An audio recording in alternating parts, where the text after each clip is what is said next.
Morning, folks. Time to fall in once again. And yeah, you won't believe it, but we're rushing towards the end of April.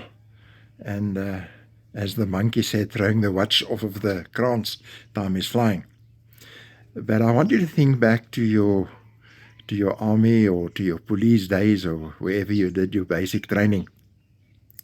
And when you applied to join certain units, it could be 3-2 or the reconnaissance unit or whatever, and the selection process that you had to go through, and eventually you could wear that beret or you could get that insignia or that medal that you put on your chest, and you wore it with the greatest of pride because you actually went through that whole process. You paid the price, you suffered fatigue, hunger, maybe, depending on the selection process that you went through.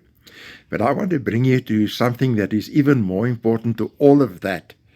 And you know what? It doesn't even cost you anything. You just have to know about it and accept it.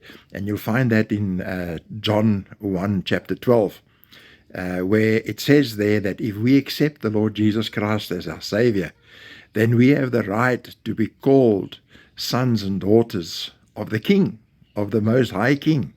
And then we become Christians, and then we can live according to His manual. He's the Word of God.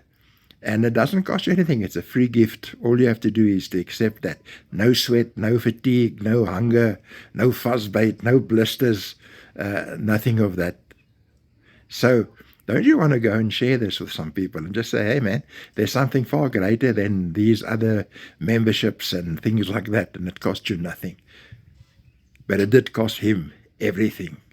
It cost Him to be crucified. It cost Him to be buried 3 days.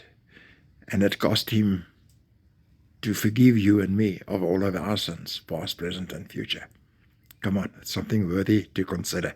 Allow me to pray. Father God, I just worship and I praise You, my Lord.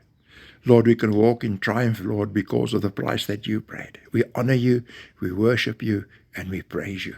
Father, bless everyone listening to this message. In Jesus' name, amen. Stay blessed, folks, until we meet again. And there's a lot still to live for. Be encouraged in Jesus' name. Amen.